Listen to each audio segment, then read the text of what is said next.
Kamala theatre வந்து அம்மன் கோயில் கூழ் ஊத்துற ஃபங்க்ஷன் மாதிரி ஆயிடுச்சு.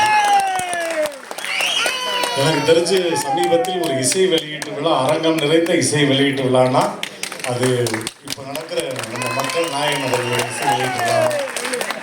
அந்த அளவுக்கு ஊரில் இருந்து அவ்வளோ அன்போடு வந்திருக்கீங்க.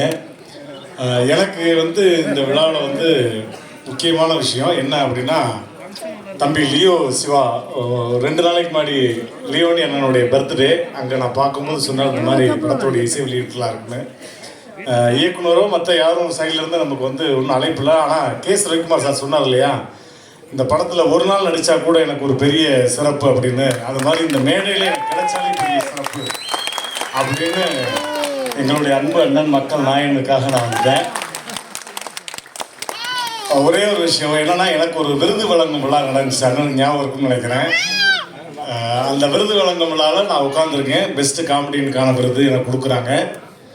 யார் வந்து எனக்கு விருது கொடுக்க போகிறாங்கன்னு எனக்கு தெரியாது. என் பக்கத்தில் வந்து அண்ணன் உட்காந்துட்டாரு. என்ன ரோபோ எப்படி இருக்கீங்க அப்படின்னாரு. அண்ணன் நல்லா இருக்கேனே, யாருக்கும் விருது கொடுக்கணுமா கூப்பிட்டுருக்காங்க, எவனை கொடுக்க போகிறேன்னு தெரியல அப்படின்னாரு. அவர் நானும் பக்கத்தில் உட்காந்துருக்கோம். இப்போ மேடைக்கு என்னை கூப்பிட்றாங்க. அடுத்ததாக சிறந்த நகைச்சுவையாளனுக்கான விருதை பெற ரோபோ சங்கரை மேடை கிடைக்கிறதோடு நான் மேடைக்கு போகிறேன். எனக்கு யார் விருது கொடுப்பாங்க அப்படின்னு யோசிச்சுட்டு இருக்கும்போது இந்த விருதினை வழங்க மக்கள் நாயகன் அவர்களே மேடை கிடைக்கிறோம் அப்படின்னாங்க. 2 பேருக்குமே தெரியாமல் தான் உட்காந்து பெரிய சந்தோஷம். மேடைக்கு வந்துட்டாரு. அப்போ நான் மேடையில் வந்து அண்ணன்ட்ட கேட்டேன், ஒரே ஒரு விஷயம் தான் கேட்டேன். இந்த அரங்கமே அதிர்ச்சு. என்ன கேட்டேன் அப்படின்னா, அண்ணே முன்னாடிலாம் நீங்கள் வந்து பச்சை கலர் மஞ்சள் கலர் இந்த கலருக்கு சொந்தக்காரரே நீங்கள் தான்.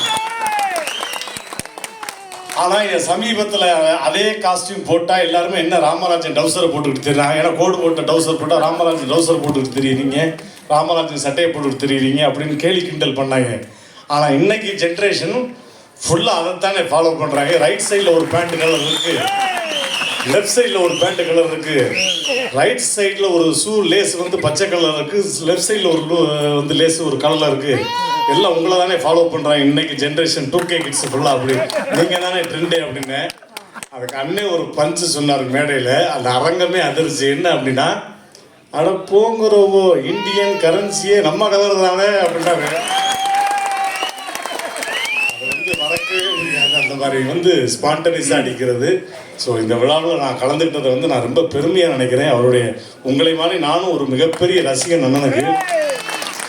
வீட்டில் ஃப்ரீயாக இருக்க டைம் ஃபுல்லாக அண்ணனுடைய பாடல்கள் தான். பெத்த மனசு சுத்தமடா அந்த மாதிரி வரிசையாக அண்ணனுடைய பாடல்கள் தான் கேட்டுக்கிட்டே இருக்கும். ஸோ இந்த விழாவுக்கு வந்து நிறைய பெரியவங்களாம் வந்திருக்கீங்க.